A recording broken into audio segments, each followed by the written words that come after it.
Hello, everyone. This is Parrish Alford with the Daily Journal. I'm joined by Logan Lowery, our Mississippi State beat writer. And this is Double Coverage, a production of the Daily Journal. We're going to talk all things Mississippi State and Ole Miss for the next half hour or so.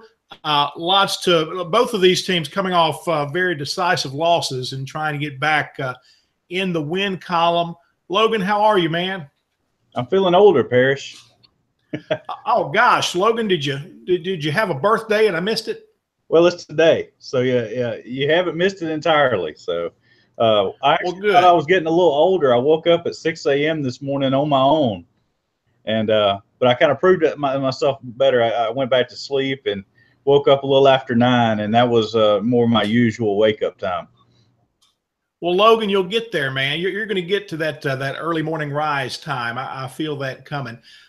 Folks, before we move on, I want to remind you about a few other podcasts to check out from the Daily Journal. Be sure to look for The Memo, our news podcast, all things Northeast Mississippi. That comes to you every Wednesday and Friday with Derek Russell and Chris Kiefer. And be sure to check out Prep Rally for all your high school sports needs with Dalton Middleton and Brad Locke.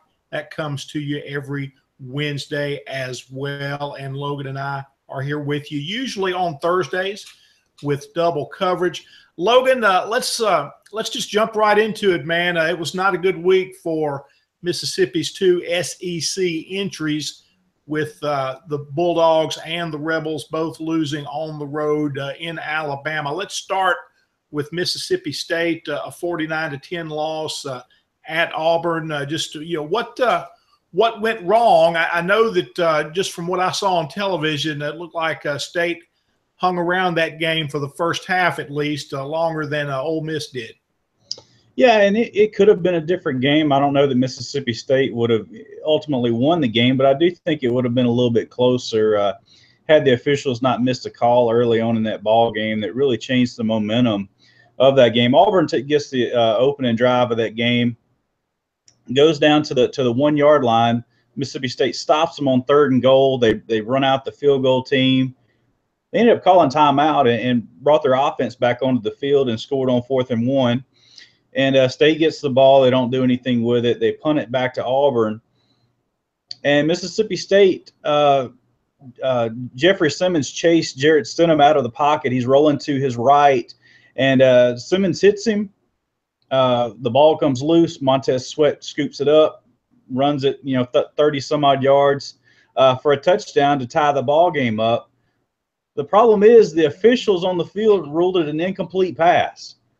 And, of course, they reviewed it. They went back and reviewed it and ruled it a fumble, which it was. It was kind of one of those arm going forward tuck kind of rules that you saw in the playoffs several years ago between the Patriots and the Raiders. But, Mississippi State ended up, getting possession of the ball, but they didn't get the touchdown. And they go down there. They drive down to the 13-yard line, get back-to-back false starts, back them up.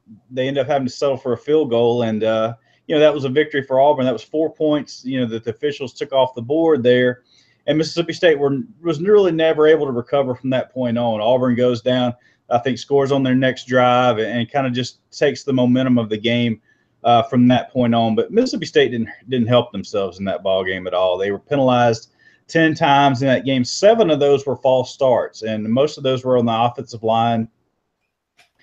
Stuart Reese, the redshirt freshman right tackle, he got 3 false starts, called on himself alone.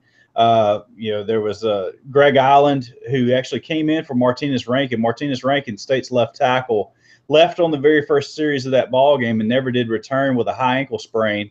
Well, just an ankle sprain. I don't know if it's high ankle or not, but he wasn't a boot after that ball game. But he left, and Greg Island got a false start. Deion Calhoun got a false start. Darrell Williams got a false start. And then there was a mystery false start that really was credited to nobody in the notes. And I haven't had a chance. Who didn't have a false start, Logan? The center. The center was the only one that didn't have a false start. There you go. Just spread the wealth, man. Let him have that false start. Exactly. So it just was not a good night for the State's offensive line. Like I said, they they were missing that anchor over there at left tackle. I mean, Martinez Rankin is their best offensive lineman. He's one of the best offensive linemen in the league, and you replace him with a redshirt freshman, and things just went downhill from there. State couldn't get anything going offensively. It was another bad game defensively. State allowed a lot of big plays in that ball game. I think Auburn had 7 plays of 30 yards or more, and a couple of those were a couple of gadget trick kind of plays, but for the most part, State just couldn't stop them. I mean, Kerryon Johnson had 116 yards and 3 touchdowns in that ball game. And, last year it was Cameron Petway that really damaged State. Kerryon Johnson got hurt in last year's game very early. Petway kind of had his coming out party against Mississippi State last year. It was kind of outright the opposite this year. Petway went into the game sort of banged up and played a little bit. I think he had, let's see, look here. I think he had – for like 5 carries and 6 yards. Yeah, five carries and 6 yards. So they did a good job with him. But, Kerryon Johnson was the one that really hurt him. And Jared Stidham played really well in that ballgame. He kind of had a coming out party of his own. He had a really good game passing the ball, 264 yards, 13 out of 16. So he only threw 3 incompletions the entire ball game. So, just not a good day for State's defense.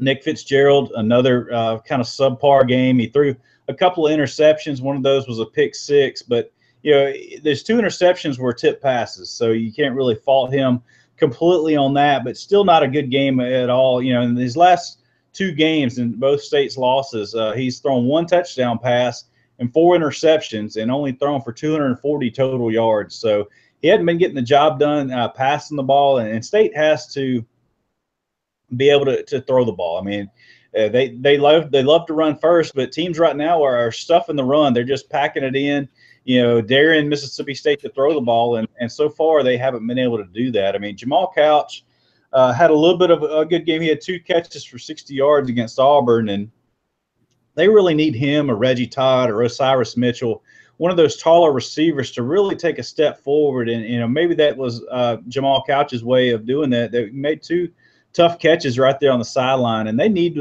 one of those guys to really step up and be the threat, because all 3 of them are 6'4", and State just doesn't have any other receivers on the roster like that. I mean, all 3 of those guys are just in their 2nd year in the program. They're still pretty raw, still pretty young, but they need somebody to step up, because the rest of the receivers are quite frankly about 6 foot and under, so they don't have just a big, tall go-to receivers to get to. And really, one of the few bright spots on the team is Jace Christman right now. He's 5 for 5 on field goals, and if you followed Mississippi State football over the last few years, Mississippi State has struggled mightily in the field goal department. So to have a kicker that goes 5 for 5, that's saying something.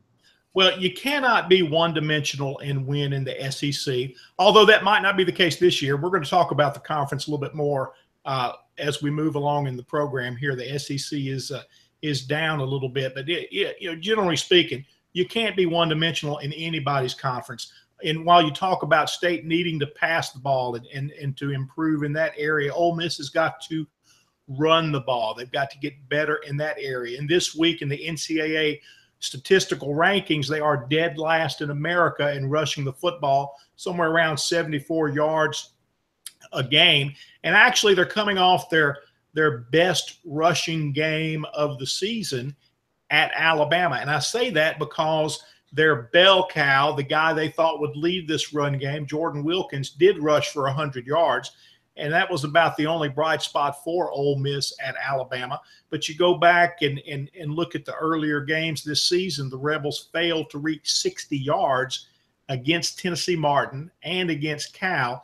They've got to get better in that area. Maybe Wilkins with 100 yards against Alabama. He did run with some strength and power. Looked more like he did at the end of 2015 than I have seen him this season. We really thought or I thought back in August that this run game was going to be okay because of the way Jordan Wilkins closed the 2015 season, but we have not seen that from him until Saturday night at Alabama. So there's your bright spot in a 66-3 loss. Ole Miss did not make the plays, should have competed better in the game, but just didn't hang around.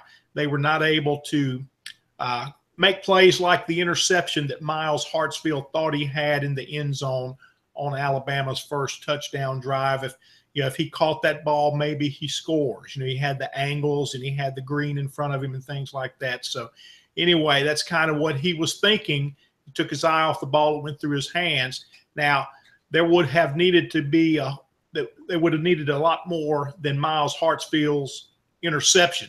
The Rebels would had to have made many more plays than that, but that's an example of one that they let get away. It's not only about making the interception, it's about preventing the interception as well.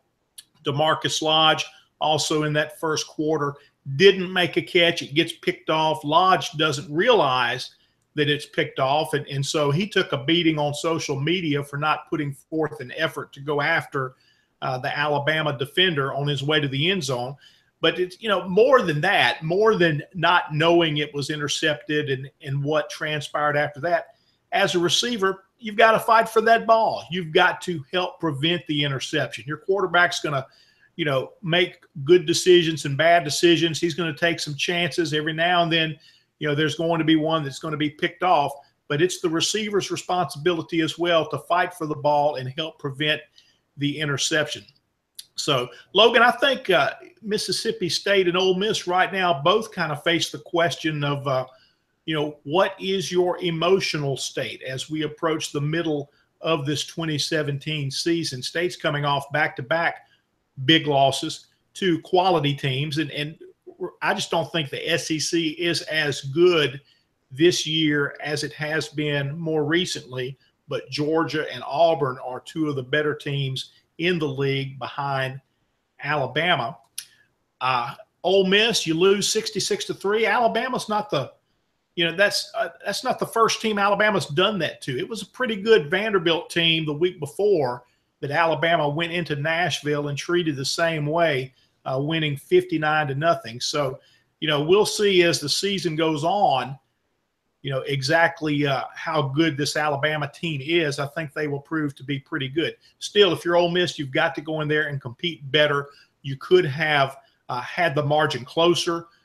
Lots of fond memories for Ole Miss against Alabama in recent history, but this is not that kind of team. This wasn't a team that was going to win in Tuscaloosa, but it's also not a team that needed to lose 66-3. So, my question, Logan, for Ole Miss, and I think it applies to State a little bit as well. Yeah, if Ole Miss goes to Auburn and has a similar result, now I'm not talking about winning. I'm not talking that the Rebels have to go to Auburn and win right now, but if they get hammered by another 9 touchdowns as they did in Tuscaloosa, to me, I don't know how you bounce back from that. And that's key. I think Ole Miss needs to go to Auburn and compete and come back with something that it can hang a hat on. Come back feeling confident and feeling good about itself in some way, because I do believe that the Rebels have the ability to make some noise in a 3-game homestand that's coming up. They've got Vanderbilt, LSU, and Arkansas coming in. Vanderbilt, after the Alabama game, they go to Florida and lose 38-24. They were competitive, more competitive, obviously, than they were against Alabama. I think that's going to be a team that's pretty good, but it's one that Ole Miss should be able to compete with at home.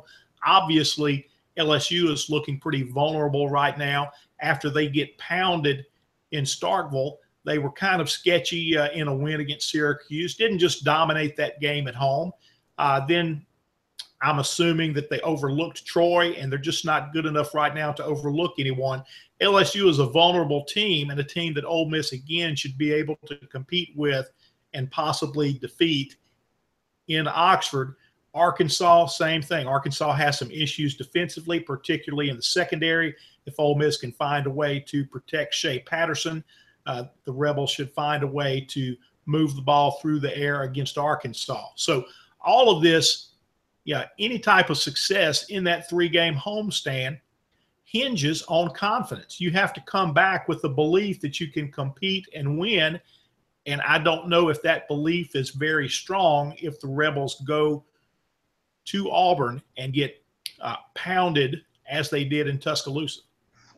Yeah, for Mississippi State, it was a tough 3-game stretch. I mean, facing 3 consecutive top 15 opponents. Now, granted, that win over LSU, as you mentioned, doesn't look as great now as it did 3 weeks ago when it was happening. I mean, State looked like they were, kind of becoming the SEC darlings at the time. They were, a lot of people said they were the second best team in the West and all that kind of stuff. Well, you go to Georgia, get pounded there. You go to Auburn and get pounded there. And, at the same time, those 2 teams are, they've proven they're the next elite teams in the SEC behind Alabama. So I think the top 3 teams, you're right, have kind of established themselves, and everybody else is kind of jockeying for position in the rest of the SEC. But, for Mississippi State right now, they've got an open date right now. They're actually done for the week already. They had their last practice on Wednesday, and Dan Mullen's giving them they got 5 days off. It just so happened this year that the bye week, the open date, coincided with fall break for the schools. So they practice Monday, Tuesday, and Wednesday, and then they're done. They're not going to report back until Monday, and they'll get started for BYU at that point. But he said, they've got some injured players, Gabe Miles and Corey Thomas and Martinez Rankin, Trevor Jung, several other guys that are banged up right now. And he's just hoping to get those guys healthy. He gave them the week off. They're going to rest up, and give some of the starters that have played a lot of snaps so far this year some time off. And they really worked with their younger players. Some of those guys that I mentioned earlier, Jamal Couch and Reggie Todd and Osiris Mitchell, they really gave them a lot of reps to try to push them out onto the field, just try to jumpstart them to where they're more comfortable and try to get them on the field making more plays, because they really need some taller receivers right now. But for Mississippi State, the rest of the season, they've got a chance to win 6 of their next 7 games. I mean, it's going to be tough. I mean, you're not going to beat Alabama no matter where. Even though that game's played here in Starkville, you're not going to beat them. And but you do have a chance in the other 6 games. It's going to be tough to go to Texas A&M and win. It's going to be tough to go to Arkansas and win. But those games are probably toss-ups right now. Even if you split those, you're still looking at a 9-3 type of season. If you lose both of them, you're looking at an 8-4 type of season. But I do think the remaining opponents outside of Alabama, Mississippi State has a great chance to win against at home. They can beat Kentucky.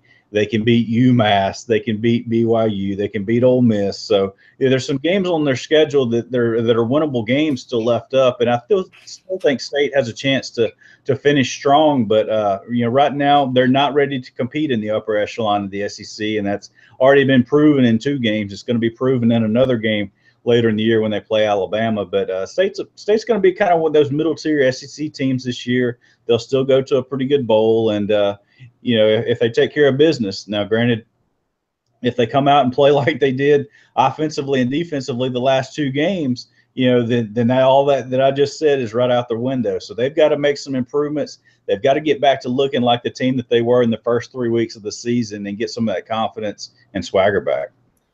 Logan, don't go dissing on UMass too much, man. The Minutemen also won against Tennessee, or almost won against Tennessee there in Knoxville. So, they may have a competitive team with a beef. They got to repay Mississippi State, I guess, for winning up there in Gillette Stadium. I stepped away a little bit. I had to go check on the red beans there, Logan. I haven't fixed a batch of red beans since we had Gene Phelps's retirement get together here at the house. So it was time. I'm eager to get this finished for college football tonight. Pretty good game tonight with North Carolina State and Louisville. I saw you tweeting out some Cajun food from Columbus, Georgia, but I didn't see red beans on your plate there.